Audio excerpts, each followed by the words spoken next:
Doctor Sadiq Ali साहब ये बताएं, डॉक्टर ज़िया-उल हक साहब ने आपकी कुछ चीज़ों से डिसएग्री किया है, आर्गूमेंट बेस्ड चीज़ें हैं। आप क्या कहेंगे? आप मुख्तसर वक्त है हमारे पास कि आप पाकिस्तान के इस सियासी फिनोमेना का हल क्या देख रहे हैं?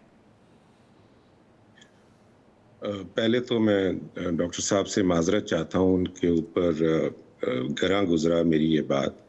लेकिन ये बात मैं तो नहीं अर्ज कर रहा, ये तो मोहम्मद अली जिन्ना खुद फरमा गए थे, मेरी जेब में खोटे सिक्के हैं। तो जब तक आप पूरे प्रैग्मेटिकली चीज़ों को ना देखें, आपको मसाइल का हल नहीं मिलेगा। कोई भी 77 के आइन को चेंज करने का नहीं कह रहा। और दूसरी जो बात इन्होंने कही कि जी they are proud of the first constitution assembly. Legislative पहली असेंबली जो थी उसने 9 साल तक आइन नहीं बनाया, अनलेस दे वर फोर्स्ड कि भाई तुम ये क्या कर रहे हो, कब तक ये करोगे। पाकिस्तान की तारीख का सबसे बड़ा अलमिया यह है कि पाकिस्तान की तारीख किसी को पढ़ाई ही नहीं जाती। जब मोहम्मद अली जिन्ना ने लिखा डेंजर्स ऑफ पार्लियामेंट्री सिस्टम, तो वो इन्होंने इसलिए लिखा क्योंकि हल्का बंदी की सियासत जो है वो डेमोक्रेटिक फ्रॉड है। मैं ये थोड़ी कह रहा हूँ कि 73 के कॉन्स्टिट्यूशन को जो है वो ख़त्म कर दिया जाए। मैं ये कह रहा हूँ कि 73 के कॉन्स्टिट्यूशन को नाफिज किया जाए। ठीक। और नाफिज करने का मतलब ये है कि जब आप कहते हैं कि देश, सबसे पहली बात, आर्टिकल 2 कहता है Quran should be state religion. तो क्या कुरान किसी शख्स को इस्तिस्ना देने की इजाजत देता है कि सदर को इस्तिस्ना है, प्राइम मिनिस्टर को इस्तिस्ना है? क्या कुरान इसकी इजाजत देता है? नहीं देता। दूसरी बात, आर्टिकल 2A जो करारदाद मकासिद है, उसमें साफ सुथरा लिखा हुआ है देयर शैल बी डेमोक्रेसी। तो डेमोक्रेसी का मतलब ये है कि ये मेरा और आपका हर वोट की वैल्यू बराबर होनी चाहिए, और वोट की वैल्यू पार्लिमानी निज़ाम में बराबर नहीं है।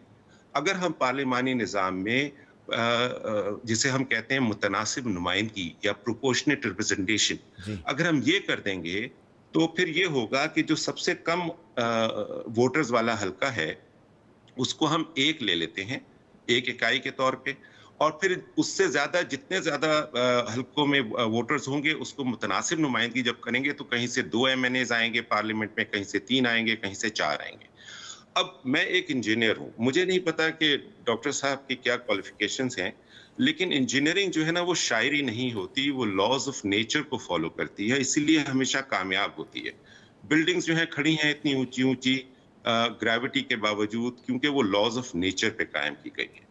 अब सवाल ये पैदा होता है कि अगर इस मौजूदा सूरत हाल में तकरीबन 400-500 अरब रुपया सालाना है पार्लियामेंट का खर्चा, जी, जिसकी हमें कोई जरूरत नहीं है, क्योंकि आज तक पार्लियामेंट ने पाकिस्तान की बेहतरी के लिए कोई कवानीन नहीं बनाए।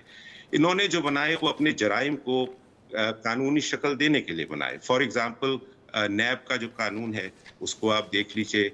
बाकी अभी इन्होंने ये जो अभी इस वक्त जो पकड़ धकड़ और शोर शराबा चल रहा है, डॉक्टर साहब हमारा वक्त खत्म हो रहा है, एक जुमले में अगर इसको वाइंड अप कर दें। देखिए, एक जुमले में कोई चीज वाइंड अप नहीं हो सकती सिवाय इसके कि ला इलाहा इल्लल्लाह मुहम्मद रसूलुल्लाह। इस पे अमल शुरू कर देंगे ईमान रख के तो काम हो जाएगा, वरना पार्लिमानी निज़ाम इज अ डेमोक्रेटिक फ्रॉड। हमें सदारती निज़ाम पे आना चाहिए। गलत लेबलिंग कर रहे हैं, मैं इसीलिए तो कोर्ट में गया हूँ। ऐसा कीजिए कि डॉक्टर साहब से कहिए कि मेरा जो केस कोर्ट में लगा हुआ है पार्लिमानी निज़ाम के खिलाफ, उसमें आके खुद भी शरीक हो जाएं, तो हम वहां पे कोर्ट में कॉन्टेस्ट करके पूरी आवाम को, पाकिस्तानियों को बताएंगे कि उनके साथ असल में धोखा हुआ। आपकी दावत पहुंचा दी, बहुत शुक्रिया डॉक्टर सादिक अली।